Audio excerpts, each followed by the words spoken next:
You're watching Phantom Astronaut's Night Terrors, where folklore from the frozen corners of the world comes alive to haunt the present.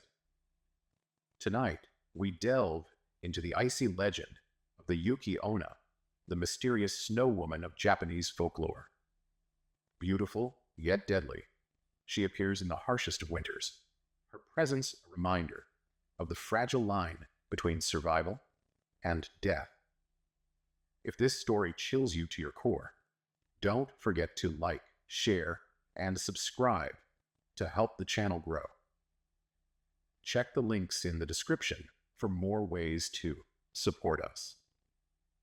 Now let us step into the snow-covered world of the Yuki Onna. The storm came fast, descending on the mountains with a ferocity that left no time for escape. Kenji gripped the reins of the horse-drawn sled, his knuckles white as he urged the animal onward through the deepening snow. The wind roared around him, carrying shards of ice that stung his face and blurred his vision. Beside him, his apprentice Akio huddled beneath a heavy cloak, his face pale with fear.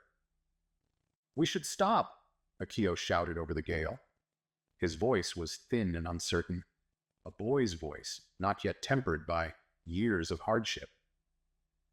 Kenji shook his head, the motion sharp and resolute. "If we stop, we freeze. Keep moving." The path ahead was barely visible, the forest on either side reduced to vague, menacing shapes.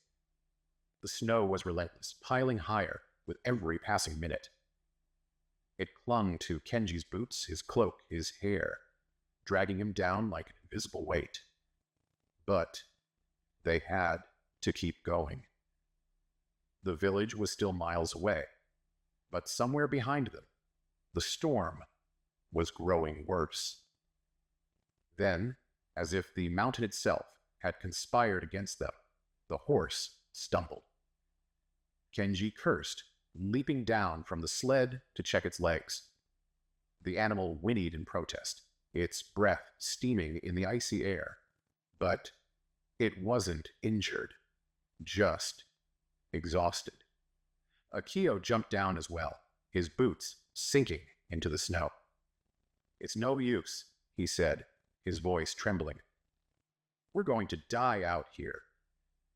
"Don't talk like that," Kenji snapped, though the fear in his own heart made his words harsh. "Help me get the sled moving." They strained together, pushing and pulling, but the snow was too deep. The sled wouldn't budge. Finally, Kenji stepped back, breathing hard, his chest heaving in the frigid air. The storm seemed to have swallowed the world, the wind howling like a living thing. And then it stopped.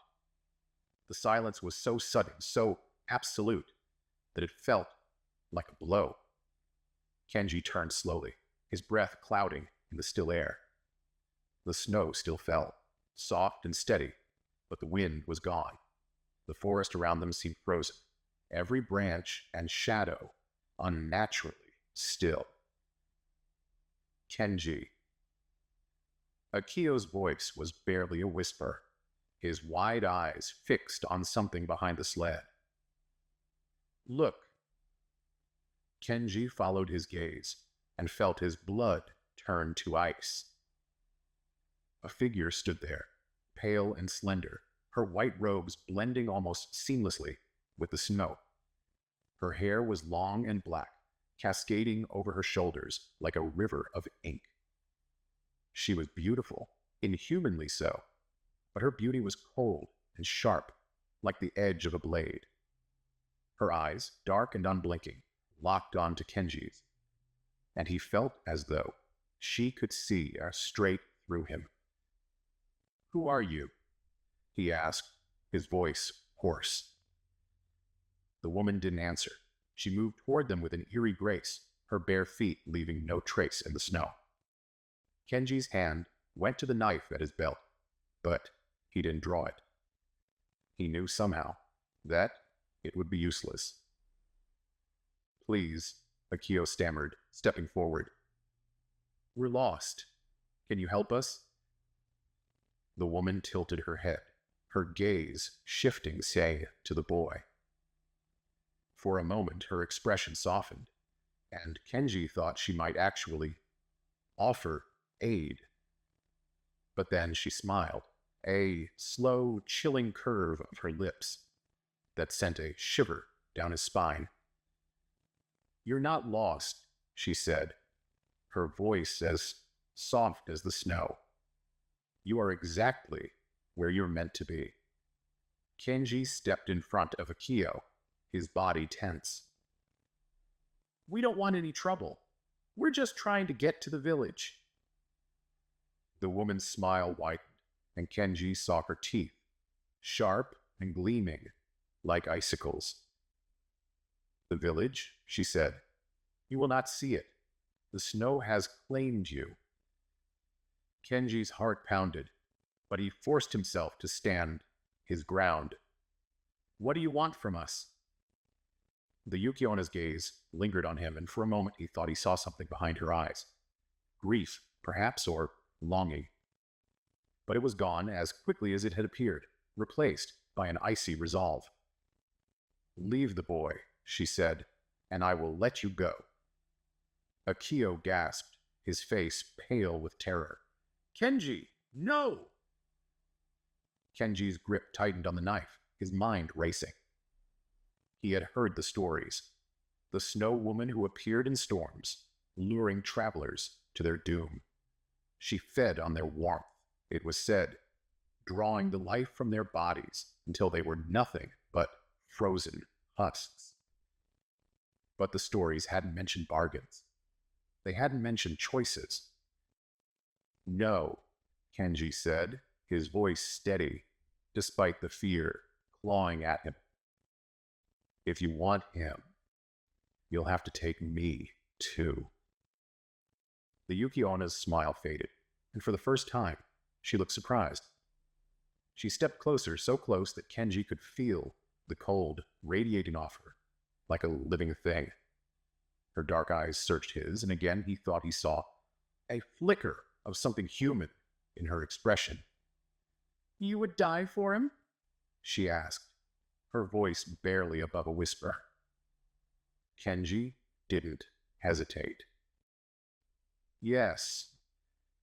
For a long moment, the three of them stood in the snow, the only sound the soft whisper of flakes falling around them.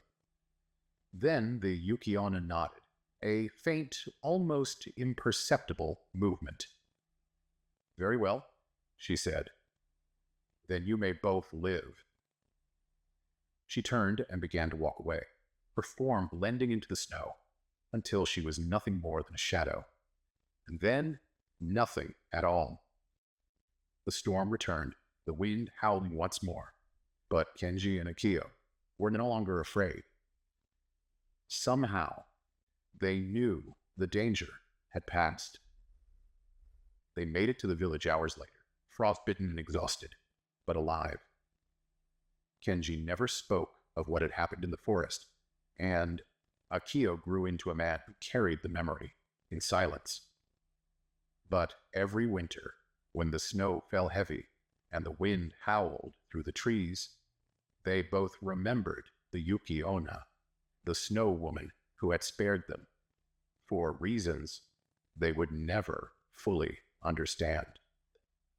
Thank you for joining me on this chilling journey into the legend of the Yuki Onna. If tonight's episode of Phantom Astronaut's Night Terrors sent a shiver down your spine, remember to like, share, and subscribe to help the channel grow. Don't forget to check the links in the description for more ways to support us. This has been Phantom Astronaut's Nocturnal Tales. I'll see you out there